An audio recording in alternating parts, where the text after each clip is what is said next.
When it comes to buying a land or buying a property here in Lagos, the first common question investors ask is, does it have a CFO? And the next question is it a dry land? But should you really be scared of buying and investing in wet and sand-filled land here in Lagos? In this episode of Meet the Property Guy, we'll be analyzing and assessing wet and sand-filled lands for sale here in Lagos. Should you really be scared, and should you really be avoiding this kind of lands? In case you are coming across a video like this for the first time, this Meet the Property Guy property channel, and this is where we discuss everything real estate that you want to buy, invest, or sell a property here in Nigeria. We share tips, guides, and advice on what to look out for and the different things to avoid.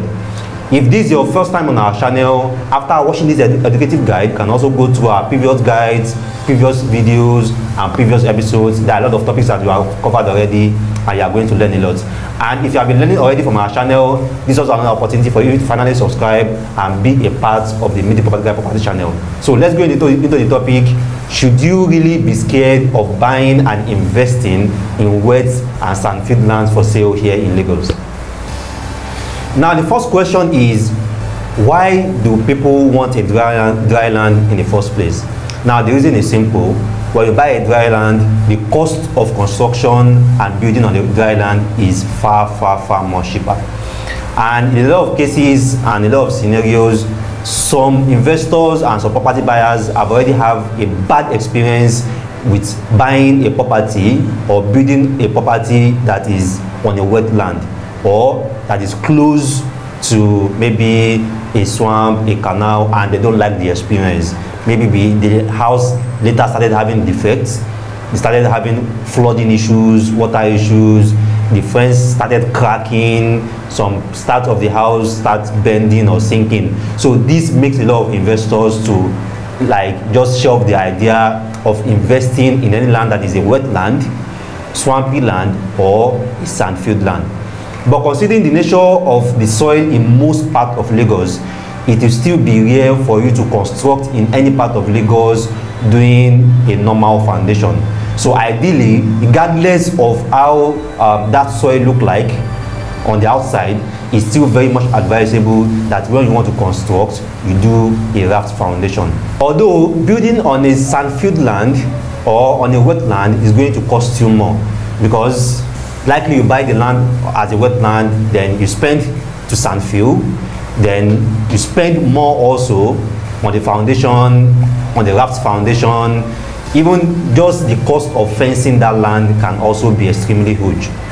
But when you consider the current state of lands here in Lagos, and you are interested in certain locations or certain areas here in Lagos, particularly when you are looking for land, a land to build around maybe Surulere, a land to build around Ikeja, a land to build around Yaba, a land to build around Bagada, a land to build around places like also Ogudu, it's very likely that the lands available in these locations are going to be wetland or already sand-filled land. Basically because the place is already populated already, it's already filled up, and there is no land available. And if you also move to the island, the Lekki axis, Ikate, Osapa, down to Chevron, Orchid, even Ibama, Desonya, any land that you are buying in this area can never be a dry land. It's definitely going to be a wetland. Likely, it has already been sand-filled for you. Now, the fact still remains that if you want properties, if you want land in some certain locations in Lagos, you must settle for a wetland or a sand-filled land. But should you really be scared when you are buying this land? The truth is, when you are constructing on a wetland, there is just more for you to put into consideration, like the soil test, which is very important, and also the building plan and building approvals.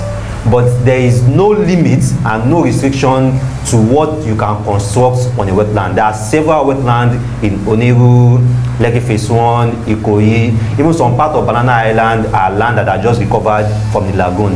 Yet there are like 6-story buildings, 7-story buildings, 8-story buildings, solid buildings constructed on these lands. So just because a particular land is wet, or just because a particular land is swampy, that doesn't restrict you to what you can build there. You can still have a magnificent building there. You can still have a nice building and still enjoy your time or enjoy your stay in that building. It's just that this time around you have to be more careful about who is building and who is constructing that house for you. The top estates in Lekki axis, the top estate in the Ikeja axis are mostly on Sandfilled land. Most developers now have been able to crack the nuts on these different secrets attached to constructing estates and constructing houses on Sandfilled or on recovered land. So the foundations are high, the Sandfilled above the sea level, do enough works on the drainage and water channels, and ensure that most of these houses can stand the test of time. Most of the houses in the Lekki Ikeja axis that have defects or flooding issues are mostly from estates that were developed or built around the early 2000s. Most of the estates that are being developed around 2018, 2019, 2017 in the Lekki Ikeja axis most hardly have these usual flooding or house sinking and house defect issues, because developers now know the right ethos and the right ethics when it comes to constructing on wetland. Now, what about if you want to buy to invest? Maybe you want to do land banking and you are a bit concerned if the land that you want to invest on is not a dry land. Maybe it's wetland, it's marshy land, or is a swampy land. Now, the truth about land banking and land investing is that if you buy a dry land, it's going to be very possible that your land will be in demand sooner. So for example, now if you are investing around Lekki, maybe it's Akodo, is Eleko, is Magbualade, is Otolu, or the Oshoroko or Imerumo axis. Any of these places that you are investing in Ibeju right now and you are buying a dry land there, by the time that place open up, it's very likely that your land will be in demand sooner. So most investors or most buyers at that period will prefer to buy a dry land.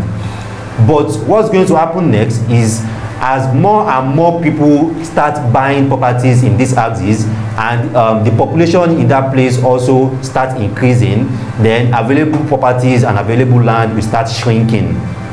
So let's say the first 5 years people are looking for dry land, but after that next 3 years people have bought all the available dry land already.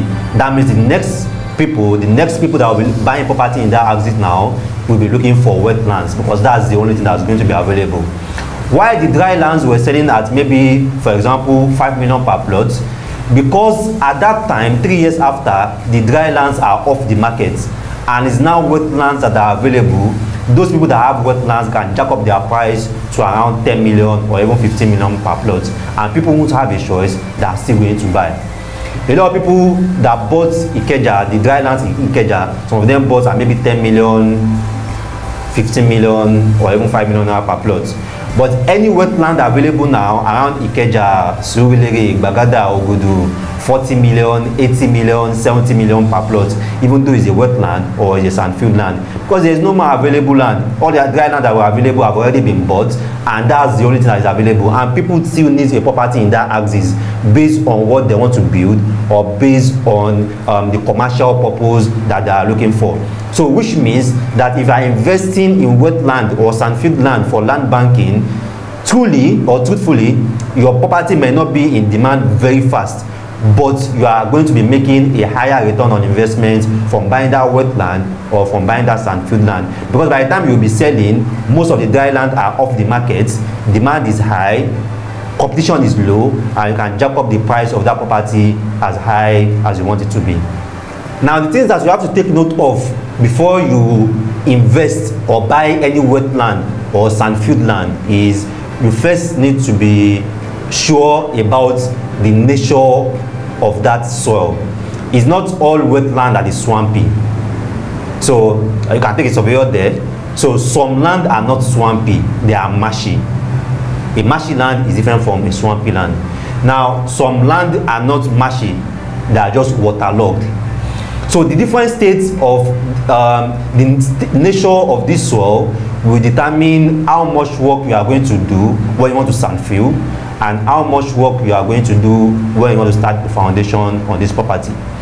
Now, if you're also buying maybe a wetland from an estate company, you also need to be sure and clarify if the company are going to be sand-filling it for you or you'll be doing the sand-filling yourself. Either way is not a challenge. It depends on the price on that property and also the location of that property. In a nutshell, the state of a land or the nature of the soil of a land doesn't really matter, particularly if you are investing in Lagos. Either it's dry or it's wet, it doesn't matter as long as you are buying to invest. What matters is the location and if the title of that property is perfect. Is it a government allocated land? Is it already gazetted? That's what you should be more concerned about. But in terms of the wet or dry land, you should just try to start to do your maths. If I'm buying the land in wetland, how much will it cost, or how much will it cost me to sand fill it? If I'm sand filling, also how much will it cost me to do a fencing, to fence the property based on the nature of that soil, if it's waterlogged, if it's swampy, or if it's marshy. And also you also need to be very careful about flooding issues, the water channel.